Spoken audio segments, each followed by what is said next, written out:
Hello, everyone, and welcome to another episode of Coffee with Carl. I'm your host, Carl Zoellner, one of the attorneys here with Anderson Business Advisors. And today's subject we're going to talk about is community property states. Always lots of questions surrounding community property, how it works, what are the implications. We're going to touch on some of those issues today, just so you're aware. And it's pretty interesting. So some of these things about living in community property states change the idea or the structure of your business entities, or can really necessitate the need for a living trust if you don't want, say, things like a holding company or other jointly owned entities with you and your spouse being treated as a partnership versus disregarded. So let's talk about some of those states where we look at that. Now, usually when we talk about community property states, we're not looking at the state you're investing in necessarily, but the state where you and your spouse reside. So when we look at community property, in most cases, we're looking at the marital relationship. So if you're married, that's when the implication becomes more important when it comes to asset protection and planning your entity structure. So many states, even though there's some official states that are included in the community property state as community property states, it's sort of an interesting dispersal among the United States of which states are included as community property states. So as you look at the little map I've provided here for you, you see it's a lot of West Coast and border states that are community property states. So when we start talking about community property, there's a couple things to note. When you get married, there's community property. Those are the assets you hold together or buy or own together. And then you have separate property. So usually that is the property you come into the marriage with, that you may inherit and or be gifted is separate property. Now, as time goes on, a lot of times those assets get intermingled or combined. So if, say, for, God forbid, you do have to get a divorce, it becomes very difficult for the judge to separate those things.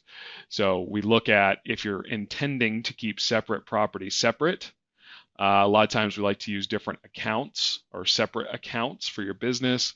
You can even look at things at prenups, or what's called after marriage or transmutation agreements, meaning specifically noting whose property is what, or if you intend for certain things to be separate property or community property. Also, adding another level of complexity to this, each of these individual states will have slightly different laws in regards to alimony, what contribution should be valued during the marital estate, even if they're contributing towards marital separate property. So it's important to note those things. And community property states, while the other states you see in gold there aren't community property states, a lot of times will have community property type laws, meaning that the courts understand that there's community assets or the assets have been intermingled. So it becomes difficult if say, there was a divorce to occur to split those assets without considering them wholly owned by the married couple versus individuals.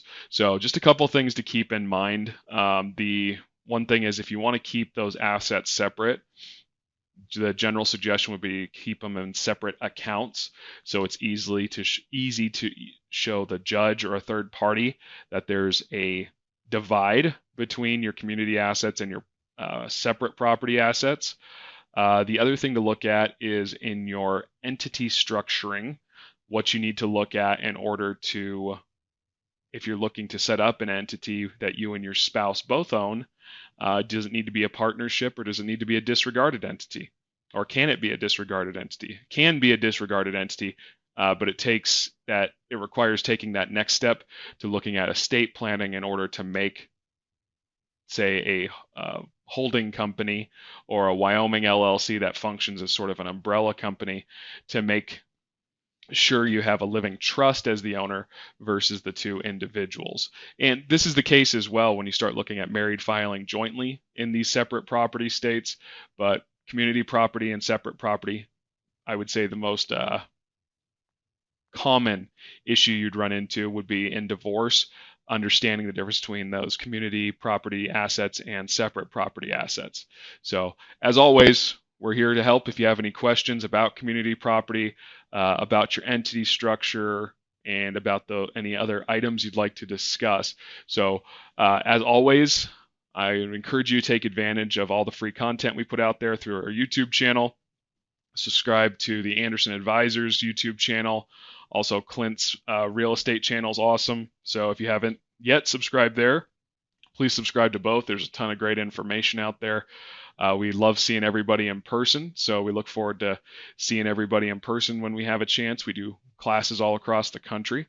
So if until that time, my time is up for today. So it was great chatting with y'all, and we'll catch you on the next episode of Coffee with Carl. Thank you.